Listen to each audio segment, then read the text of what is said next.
حضرت علی حضرت معاویہ رضی اللہ عنہما کے درمیان جو جنگیں ہوئیں، اگر ہم کہتے ہیں کہ یہ ذاتی بغض کی بنیاد پہ تھیں تو قرآن تو کہہ رہا ہے رحماؤ، بول لو نا بھائی، بینہم آپس میں کیا ہیں؟ رحم دل ہیں. تو اس سے پتہ چلتا ہے کہ یہ لڑائی ذاتی بغض کی بنیاد پہ نہیں تھی، ہر ایک کا ایک موقف تھا جو اس موقف کو درست سمجھتا تھا. اور یہ ہوتا ہے انسانوں میں، اختلاف ہمیشہ سے چلا آ رہا ہے، آج بھی ہے، قیامت تک رہے گا کہ آپ کا ایک چیز میں ایک موقف ہوتا ہے، دوسرا اس موقف سے اختلاف. اب سوال یہ پیدا ہوتا ہے، بھائی چپ، آواز آ رہی ہے آپ کی، پھر وہی. اب آپ کا ایک موقف یہ ہوتا ہے، آپ سوال ہوگا کہ بھائی ہم اپنے موقف پہ ڈٹ جائیں، دوسرا اپنے موقف میں مگر تلوار تو نہ چلائیں نا. تو اصل میں یہ اختلاف ہی اسی چیز پر تھا کہ تلوار چلائی جائے کہ نہیں چلائی جائے. اس پر کئی دفعہ پہلے بیان ہو چکا ہے کہ حضرت معاویہ رضی اللہ تعالی عنہ کا موقف یہ تھا کہ حضرت عثمان کے قاتلوں سے قصاص لیا جائے. جب تک قصاص نہیں لیا جاتا حضرت علی کی خلافت کو ہم تسلیم نہیں کرتے، اور جب خلافت تسلیم ہی نہیں کی ہے تو ہمارا شمار باغیوں میں نہیں ہوگا. تو باغی کی ان کی نظر میں جو ڈیفینیشن تھی وہ یہ تھی کہ جو حاکم کے خلاف بغاوت کرے. تو جب ہم نے مانا ہی نہیں ہے، جب حضرت عثمان کے قاتل قتل کیے جائیں گے تو ہم آپ کے ہاتھ پہ بیعت ہوں گے. دوسری طرف حضرت علی رضی اللہ تعالی عنہ تھے جن کا موقف یہ تھا کہ لوگ مجھے خلافت کے لیے منتخب کر چکے ہیں تو حضرت معاویہ کو بھی میرے ہاتھ پہ بیعت کر لینی چاہیے. تو حضرت علی رضی اللہ تعالی عنہ کا موقف درست تھا. از روئے شریعت قرآن و سنت کی روشنی میں حضرت معاویہ رضی اللہ تعالی عنہ سے اجتہادی غلطی ہوئی تھی، اس مسئلے میں اجتہادی غلطی ہوئی تھی. تو حضرت علی رضی اللہ تعالی عنہ کے لیے جائز تھا کہ حضرت معاویہ کے خلاف تلوار اٹھائیں، لیکن حضرت معاویہ رضی اللہ تعالی عنہ چونکہ آپ کو ابھی تک خلیفہ ہی نہیں مانتے تھے تو ان کے لیے بھی جائز تھا کہ وہ اپنے دفاع میں تلوار اٹھائیں. فقہی اعتبار سے جائز تھا. جائز کا مطلب کہ انشاءاللہ اللہ کی رحمت سے امید ہے کہ یہ اجتہادی غلطی تھی، اس پر ان کو گناہ نہیں ملا ہوگا، کیونکہ نبی صلی اللہ علیہ وسلم نے فرمایا جب کوئی اجتہاد کرتا ہے فَإِنْ أَصَابَ فَلَهُ أَجْرَانِ، اگر وہ درست نتیجے پہ پہنچے تو 2 اجر ملتے ہیں، وَإِنْ أَخْطَأَ فَلَهُ أَجْرٌ وَاحِدٌ، اگر اس سے غلطی ہو جائے تو بھی ایک اجر ملتا ہے. اب یہ اجتہادی غلطی جس نوعیت کی بھی ہوگی، لیکن نبی صلی اللہ علیہ وسلم کی خوشخبری دونوں کے لیے، چاہے یہ چھوٹی غلطی ہو بڑی غلطی ہو. تو اور تیسرا موقف کچھ صحابہ کا یہ تھا جو نہ حضرت علی کے ساتھ تھے اور نہ حضرت معاویہ کے ساتھ. حضرت علی رضی اللہ تعالی عنہ ان کے پاس گئے کہ بھئی آپ ہمارے ساتھ چلیں، تو وہ اپنی تلوار لے کر آئے لکڑی کی. ایک صحابی کہا کہ مجھے نبی نے کہا تھا کہ فتنوں کا دور آنے والا ہے تو اس میں اپنی تلوار لکڑی کی بنا لینا، یعنی کسی کے خلاف تلوار نہ اٹھانا، دونوں طرف مسلمان ہوں گے. تو میں تو اگر آپ کہتے ہیں تو اسی تلوار سے چلتا ہوں.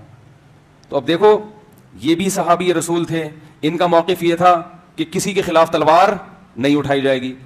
تو اب تینوں میں سے صحیح تو ایک ہی ہے نا. اگر حضرت معاویہ کو معاذ اللہ مجرم قرار دیا جائے تو پھر ان صحابہ کو مجرم قرار دینا چاہیے جو دونوں میں سے کسی کی طرف نہیں تھے.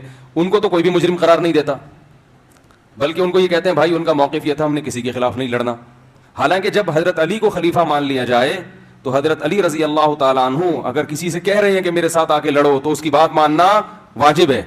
اور ہمارا موقف یہی ہے کہ حضرت جن صحابہ نے اس موقع پر حضرت علی کا یا حضرت معاویہ کا کسی کا بھی ساتھ نہیں دیا وہ بھی اجتہادی خطا پر تھے، مگر اجر ان کو بھی ملے گا. اس لیے کہ وہ جو حدیثیں تھی فتنے کے بارے میں کہ جب مسلمانوں کی تلواریں آپس میں چلیں گی تو وہ یہ سمجھ رہے تھے وہ اس موقع کے بارے میں ہے.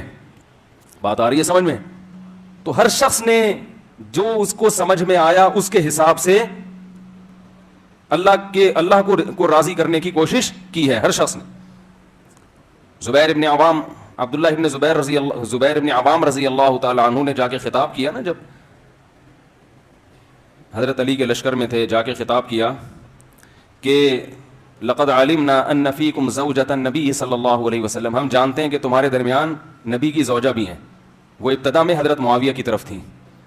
اس سے پتہ چلتا ہے کہ کچھ معاملہ اتنا مشتبہ ہوا کہ اتنی بڑی فقیہہ بھی ابتدا میں کس کی طرف ہیں؟ حضرت معاویہ کی طرف ہیں. اتنی بڑی فقیہہ. اور ادھر حضرت علی کی فوج میں یہ صحابی رسول جا کے کیا خطاب کر رہے ہیں کہ ہمیں پتہ ہے کہ تمہارے درمیان پیغمبر کی زوجہ ہیں، لیکن اللہ ہمیں آزما رہا ہے کہ ہم اللہ کے حکم پہ عمل کرتے ہیں یا پیغمبر کی زوجہ کی رعایت کرتے ہیں. کیونکہ اللہ کا حکم کیا ہے جو آج ہم نے سورہ حجرات پڑھی کہ وَإِن طَائِفَتَانِ مِنَ الْمُؤْمِنِينَ اقْتَتَلُوا فَأَصْلِحُوا بَيْنَهُمَا فَإِن بَغَتْ إِحْدَاهُمَا عَلَى الْأُخْرَى فَقَاتِلُوا الَّتِي تَبْغِي، کہ مسلمانوں کی دو جماعتیں لڑ پڑیں تو پہلے صلح کی کوشش کرو، صلح میں کامیاب نہ ہو تو جو باقی جماعتیں اس کے خلاف تلوار چلاؤ. تو ہم یہ سمجھتے ہیں کہ علی رضی اللہ عنہ برحق خلیفہ ہیں، اب ان کی خلافت کو کوئی تسلیم نہیں کرے گا تو وہ کس میں شمار ہوگا؟ اس کا باغیوں میں، کائن من کان، جو بھی ہوگا ہم اس کے خلاف. تو یہ صحابہ پہ بہت بڑی آزمائش تھی اللہ کی طرف سے، بہت بڑی آزمائش تھی. تو اس آزمائش میں وہ کتنے کامیاب ہوئے یہ ان کا معاملہ، اور کس کا معاملہ؟ اللہ کا. اب ہم پر بہت بڑی آزمائش کیا ہے کہ تینوں فریق ہمارے لیے قابل احترام ہیں، تینوں طرف، تینوں کا مطلب حضرت علی کی فوج میں شامل ہونے والے، اس موقع پر حضرت معاویہ کا ساتھ دینے والے، اور وہ فریق جو دونوں سے کنارہ کشی اختیار کیا ہوا تھا. یہ تینوں وہ ہیں جو والذین معہ میں داخل ہیں، جو آج ہم نے سورہ فتح پڑھی کہ وہ لوگ جو محمد کے ساتھی ہیں. کیسا پیارا لقب اللہ نے ان کو دیا ہے، کیسا پیارا لقب دیا ہے.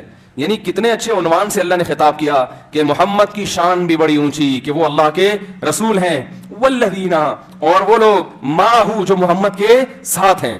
تم دیکھو گے ہر وقت ان کے ساتھ تمہیں نظر آئیں گے، تبوک میں جاتے ہوئے ساتھ نظر آئیں گے، بدر میں ساتھ نظر آئیں گے، احد میں ساتھ نظر آئیں گے، تو ایمان میں ساتھ نظر آئیں گے. تو جو لوگ محمد صلی اللہ علیہ وسلم پر ایمان لائے وہ ادھر کی جانب، اور جو ایمان نہیں لائے وہ دوسری جانب. تو اس طرف کے جتنے بھی لوگ ہیں، اشداء علی الکفار رحماء بینہم، وہ آپس میں کیا ہے؟ رحم دل ہیں. تراہم رکعا سجدا، اے مخاطب تو ان کو دیکھے گا کبھی رکوع میں کبھی سجدے میں. یبتغون فضلا من اللہ ورضوانا، اور ہر وقت اللہ کے فضل کی تلاش میں لگے رہتے ہیں، ہر وقت اللہ کے فضل کی تلاش.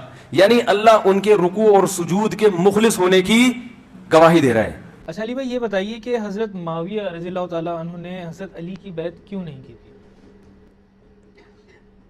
یہ تو آپ پمفلٹ پڑھ لیں تو آپ کو پتہ چل جائے گا کیوں نہیں کی ہے.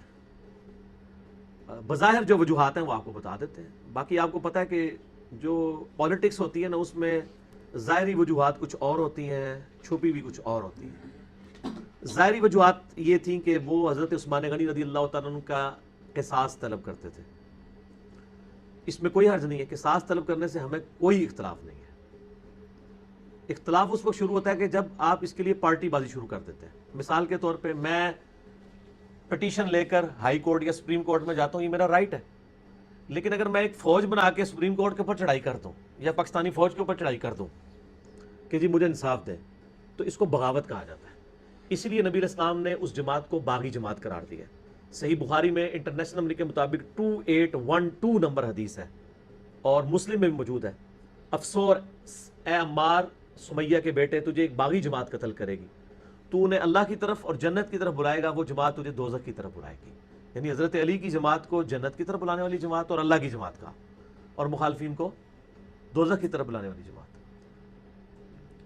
تو اتنے سخت الفاظ اس لیے ہے، یعنی یہ پولیٹیکل ٹرم میں بغاوت ہے، یعنی ریلیجن سے بغاوت نہیں ہے، پولیٹیکل ٹرم میں بغاوت. تو وہ قصاص عثمان کا جو طریقہ انہوں نے اڈاپٹ کیا وہ غلط ہے. اسی لیے شہادت عثمان کے بعد سب کو، شہادت عمار بن یاسر کے بعد سب کو کلیئر ہو گیا کہ حضرت علی حق پر ہے. پہلے بھی کلیئر تھا جن کو کلیئر تھا، اور جن کو نہیں کلیئر ان کو آج بھی نہیں کلیئر. ان کو اس وقت بھی کلیئر نہیں ہوا جب عمار بن یاسر کا سر ان کے سامنے کاٹ کے رکھا گیا. تو اسی پہ علامہ عینی نے، علامہ عینی حنفی جو ہے، عمدۃ القاری بخاری کی شرح میں انہوں نے لکھا ہے نا کہ تم کہتے ہو کہ حضرت معاویہ کو 1 اجر ملے گا اور حضرت علی کو 2 اجر.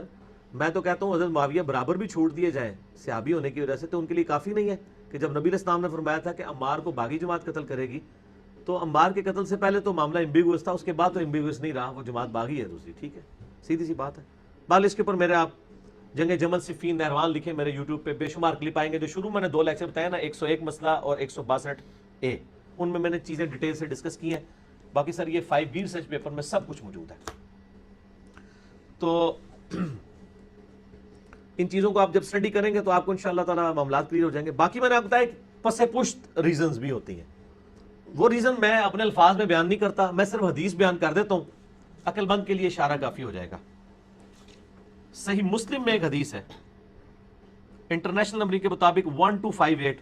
حضرت عمر رضی اللہ تعالیٰ عنہ نے ایک خواب دیکھا کہ مجھے خواب میں ایک مرغے نے ٹھونگے ماری ہیں. تو انہوں نے اس کی تعبیر کی کہ مجھے لگتا ہے کہ مجھے عنقریب قتل کر دیا جائے گا، اور انہوں نے یہ خطبہ دیا اپنی وفات سے کچھ عرصہ پہلے۔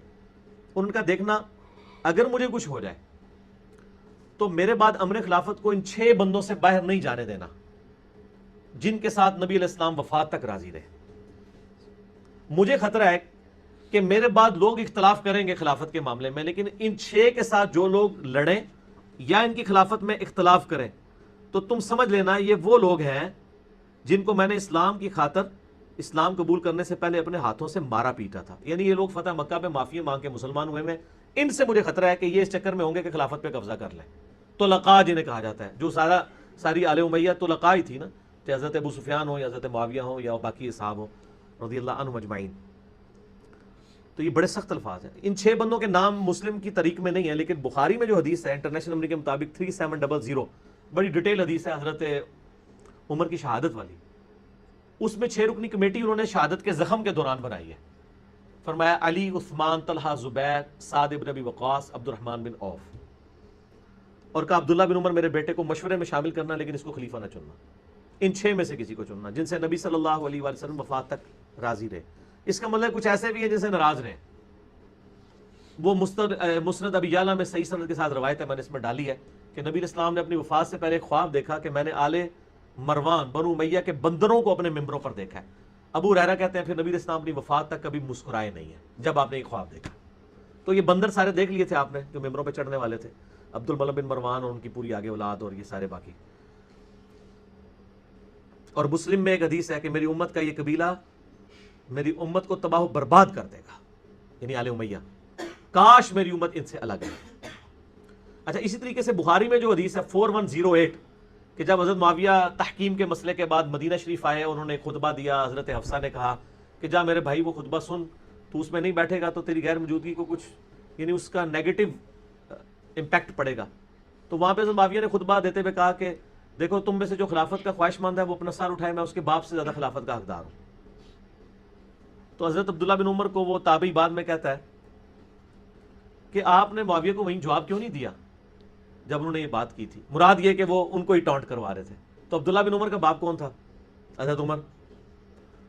تو حضرت عبداللہ بن عمر نے کہا کہ میں نے ارادہ کیا میں اسے جواب دوں کہ تیرے سے زیادہ خلافت کا حقدار وہ ہے جس نے تم باپ بیٹا کو دونوں کو اس وقت مارا تھا جب تم لوگ کافر تھے، یعنی تمہارے خلاف قتال کیا ہوا ہے۔ وہی بات جو حضرت عمر نے کی ہے کہ وہ لوگ مخالفت کریں گے جن کو میں نے اسلام کی خاطر مارا ہے۔ تو عبداللہ بن عمر کے اس کامنٹس کے اوپر وہ تابعی کہتا ہے کہ عبداللہ بن عمر نے کہا میں فتنے کے ڈر کی وجہ سے، خون ریزی کی وجہ سے خاموش ہو گیا، اور وہ تابعی کہتا ہے شکر ہے عبداللہ بن عمر نہیں بولے اور اپنی عزت بھی بچا لی اور خون ریزی سے بھی بچ گئے۔ یعنی وہاں پہ فریڈم آف ایکسپریشن ختم ہی ہو گیا تھا ملوکیت میں، عبداللہ بن عمر کے لیے بھی مشکل ہو جاتا۔ یہاں سے آپ کو تھوڑی سی ایک وہ جو ایک خواہش ہوتی ہے نا کہ میں عمر سے زیادہ خلافت کا حقدار ہوں، تو وہ آپ کو کلیئر ہو گئی۔ تو یعنی وہ پولیٹیکل بظاہر ریزن کچھ اور ہوتی ہیں، پیچھے اور معاملات چل رہے ہوتے ہیں۔ باقی آپ اس کو پڑھیں گے تو آپ کو انشاءاللہ تعالی معاملات کھل کے سامنے آ جائیں گے کہ بیعت نہ کرنے کی وجہ کیا تھی۔